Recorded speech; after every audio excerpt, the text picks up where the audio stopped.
Hey, welcome back to another episode of Help Someone. I need to figure out why my ads are not working. Now, if you have already been running meta ads in your online business, most likely you've been here before where you have turned your ads on, you had some hope, you had some excitement because maybe this was it. Maybe this is finally the ad campaign that you can keep on for more than 3 days, for more than a week. And eventually, unfortunately, you got to a place where you had to turn your ad campaign off and cut it again, over and over again. I've seen this mistake happen especially with brand new ad buyers who aren't necessarily familiar or comfortable with the way that meta ads work. And so if you've been in these shoes before, I think you're going to find the content in this video really helpful because it's very normal. It's very natural. And if you're very new to ads, it can feel like you're looking around and you see all these other people that are making ads work. How are they doing it? Why are their ads working? Why can't I keep mine on for more than a couple days without freaking out and turning my ads off? So in this video, I'm going to share with you my decision making framework as someone who's spent almost $1 million in my own ad account with my own personal money. I've seen time and time again people try to get started with ads, and for whatever reason, mentally, maybe it's a mental block, or maybe it's just because you don't know what to look for to know if a specific ad campaign was actually going to work, and then they turn it off like the second it was about to work. The truth is, and these slides that I'm making, some of it is with AI. So this says you've already killed an ad that was working. The truth is you didn't know if it was going to work or if it was working because you're just that new, you're that unfamiliar with what to look for. But what if the ads that you were running, that you turned off after a couple of days because you kind of freaked out, what if those ads were actually going to work? And so that's what we're going to talk about in this video. So here's how I like to think about it. Think of your new ad campaign that you just turned on as a new hire. If you are a business owner and you have employees, or at least just imagine for a second that you have hired some employees or some contractors to do some work in your business, you're not going to fire them because their very first day they didn't make this huge impact in your business. You understand that it will take time to get them up to speed before you can really start feeling like they are an asset to your company and that they are really going to help you in whatever they're doing, right? It's the same thing with an ad. It's hard for an ad to perform really well from the very beginning. Now, the thing is, sometimes you have a unicorn of an ad where it works really well in the first day or two that you're running it, but then on day 3 and day 4, it kind of plummets. The performance kind of plummets. This happens actually more often than you'd think. If this has happened to you, here's what's really happening. Meta is showing your brand new ad that you just turned on to the hottest, most engaged people that it knows are going to respond the most to your ad. Most likely people that are already following you, people that have been engaging with your organic content, people that it's like a slam dunk. It shows it to the batch of people that are most likely to respond well to that ad in the very beginning before it starts showing your ad to complete strangers. So if you have a day or two before you start seeing a drop where it's working and you're like, oh, I thought it was working. Why isn't it? It's actually just working because Meta is showing your ad to people who already know you, and it hasn't shown your ad to complete strangers. Once you get out of that bubble of people that are really engaged and you start showing your ad to strangers, that's when you start the clock as far as this is a new ad and we have to give it some time. We can't just shut it off on its first day on the clock just because, it got a couple sales in the very beginning and then you had to turn it off because you started panicking. So here's 3 things that don't matter, and this is typically in the first 7 days. Whenever I turn an ad campaign on, I want to give it a little bit of time, give it some chance to collect some data and to really start seeing if it's a good ad campaign or not. So number 1 thing I don't look for is the cost per purchase being higher than my offer price. This is specifically applicable if you have a low ticket offer in place. So if you're running ads to a low ticket offer, like a $7 offer, a $19 offer, a $27 offer, a $49 offer, what I don't want you to think is just because I'm spending more in ads than it costs me to acquire that initial buyer for like a $19 offer. If you're spending $40, don't freak out just because you haven't become profitable. And so that kind of comes into the second layer of your return on ad spend. If your return on ad spend looks terrible in the beginning, don't panic. It's so normal. Your ad campaign can jump up in profitability just like that with a good day, 2 good days in a row. And so don't turn your ad campaigns off in the beginning just because your return on ad spend looks terrible. And especially if you're brand new, the temptation is, and you might have heard this before, like, oh, a $5 ad campaign, a $10 ad campaign, where you've bought into this assumption. It's not really a lie, but in the very beginning, if you're spending $100 and that's all you've spent in an ad campaign, there's no way to know if your ad campaign is working or not, or if the ads in your campaign are good or not, because you haven't put enough budget behind it. That's just the truth. If you want to get serious about running ads, you have to be comfortable with spending a couple $100s. Typically what I see is, if inside of my campaigns, if I've had at least 1,000 impressions in one specific ad, then I know that that ad has gone in front of enough people to make a decision on whether it's engaging or not, whether it has good click-through rate or not, all of those things. Until it has 1,000 impressions, I can't really make those decisions.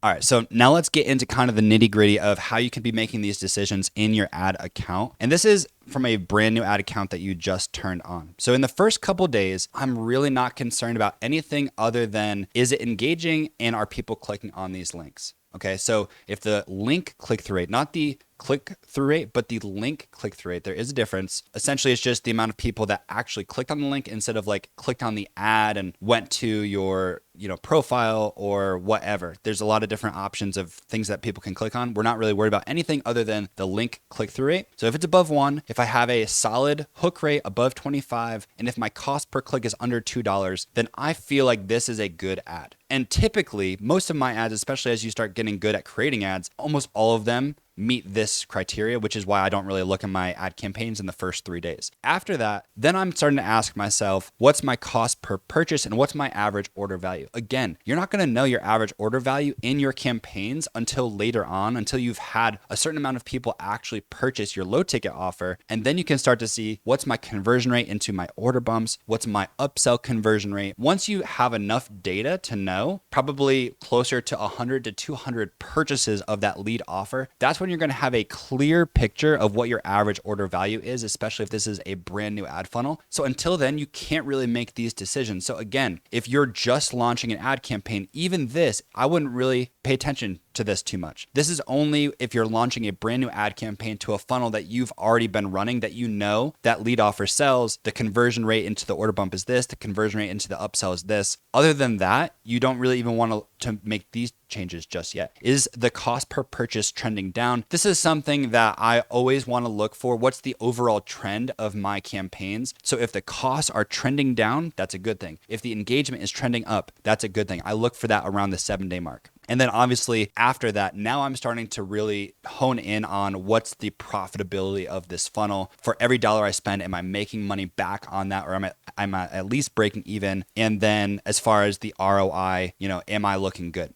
Okay, so that's what I look for. And I want to show you this. This is a real month in my ad account where I ran all of my ad budget to a $7 offer, a $79 order bump, and a $197 upsell. And then I had a back end offer of $29.50. So this is what it looks like. I spent $40,000 in ads. I had 700 front end buyers, so people that purchased my $7 offer. Then I had 132 people purchase the $79 order bump, and 23 people added the upsell for almost $200. My cost per purchase was $57. I know what my break even cost per purchase is. So I know that if it's above a certain threshold for this specific campaign, I think it's around the $65 to $70 mark. So if I'm seeing some of my ad campaigns creeping above that like cost per purchase for every person that purchased my $7 offer, I'm starting to get a little concerned. Usually I'll turn my ad campaign off if that's what I'm seeing. And then I had, out of the 703 people that purchased my front end offer, 25 ascended through my evergreen funnel into my high ticket offer. And so I ended the month with a $2.34 return on my $1 that I spent. So basically a 2.3 return on ad spend with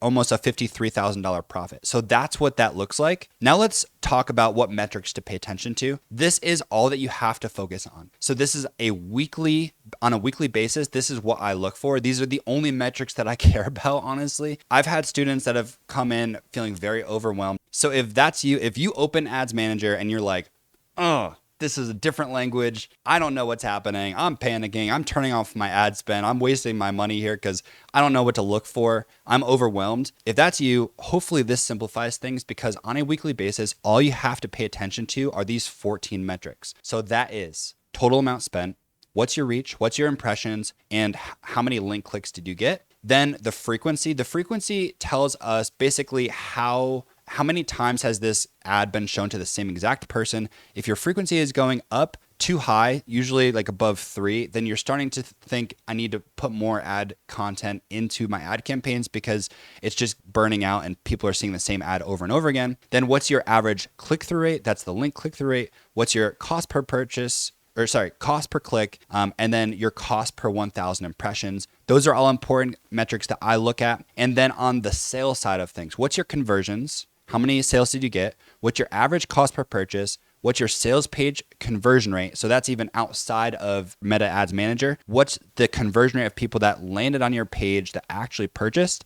And then how many sales? What was the profit and what was the return on ad spend? Those are the only metrics that I care about almost exclusively. All the other metrics are good, like the hook rate, all the different metrics that you could get into are still important. And that's something that I go over with my students as well. But these are the ones that you need to focus on. Everything else doesn't matter. So here's the deal. Hopefully, after watching this video, you start to understand that there is a way to look at your ad campaigns and not feel overwhelmed, because there are certain things that are just not important. But if you know what you need to focus on and you only focus on those things, you block everything else out, you can feel a little bit more confident that you can keep your ads on and give them a chance to actually show you that they are good. Like, the worst thing that you can do is to turn your ads off because you feel that fear, you feel that anxiety, they're not working. What do I do? You turn it off. But what if that ad campaign was actually about to work and you just turned it off before it had a chance to show you that it was good?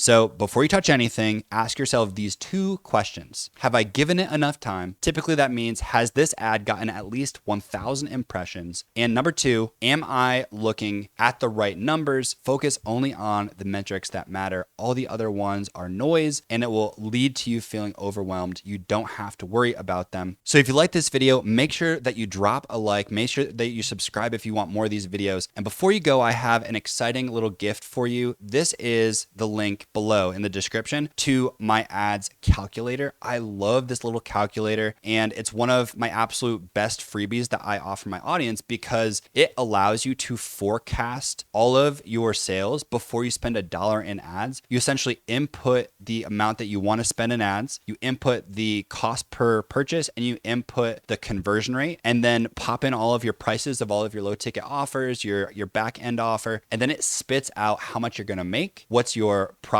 and then what's your return on ad spend. And it gives you a clear picture of the different benchmarks that you need to shoot for, whether it's what's your cost per purchase, what do you need to hit inside of your campaigns to be able to break even? Do you know that number? Even if you're in the very beginning stages of your ad funnel and you're not necessarily confident that that's what your actual conversion rate is, you can make some assumptions and see if that is true, then what would my cost per purchase need to be? If this is true, then what would it need to be? And so you can mess around with different prices, you can mess around with different conversion rates, different costs, and really get a sense of what you need to see inside of your ad campaigns to know whether they're working or not. So if you want access to that calculator, I'm going to drop a link in the description below. Make sure that you grab it, and then stay tuned for the next video because I'm super excited. This whole week, I want to just release a bunch of content about how to run better ads. And so if you want to learn how to run better ads, especially if you have digital products and you want to start running profitable ads to them so that you don't have to keep posting organic content to increase your revenue, then just stay tuned because I'm going to be dropping a bunch of amazing videos.